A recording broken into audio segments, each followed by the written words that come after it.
அஸ்ஸலாமு அலைக்கும் friends. Cheese cream செய்கிறது எப்படின்னு பார்க்கலாம். 1.5 லிட்டர் நான் பால் எடுத்திருக்கேன். அதை நல்லா காய்ச்சி பொங்க வச்சுக்கோங்க.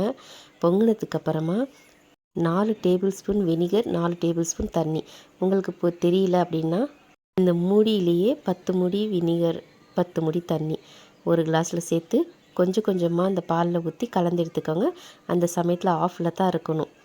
அதுக்கப்புறம் கொஞ்சம் கலந்து விட்டுட்டு ஒரே தெரியாக கலந்திங்கன்னா கொஞ்சம் ஹார்டாயிரும். கொஞ்சம் கொஞ்சமாக ஊற்றினீங்கன்னா நல்லது. இப்போ இதில் தண்ணி நல்லா ஊற்றி அலசி எடுத்து நல்லா டைட்டாக அந்த துணியை வச்சு மூடி எடுத்துக்கோங்க. ரொம்ப பிசைஞ்சு அலசணும்னு அவசியம் கிடையாது. நல்லா அலசிக்கோங்க. பாருங்கள், இந்த மாதிரி டைட்டாக இழுத்து மூடி நீங்கள் வச்சிட்டிங்கன்னா ஒரு 1/2 அன் ஹவர் வரைக்கும் வெயிட்டிங்கில் விட்டுருங்க.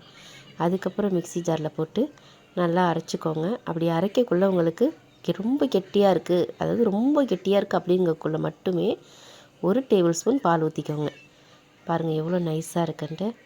அந்த பால் இல்லை அந்த சமயத்துலனா கூட நீங்கள் வடிகட்டின தண்ணி இருக்குது இல்லையா, அதாவது இந்த பால் வடிகட்டினீங்களா அந்த தண்ணியை 1 டேபிள் ஸ்பூன் சேர்த்துக்குங்க.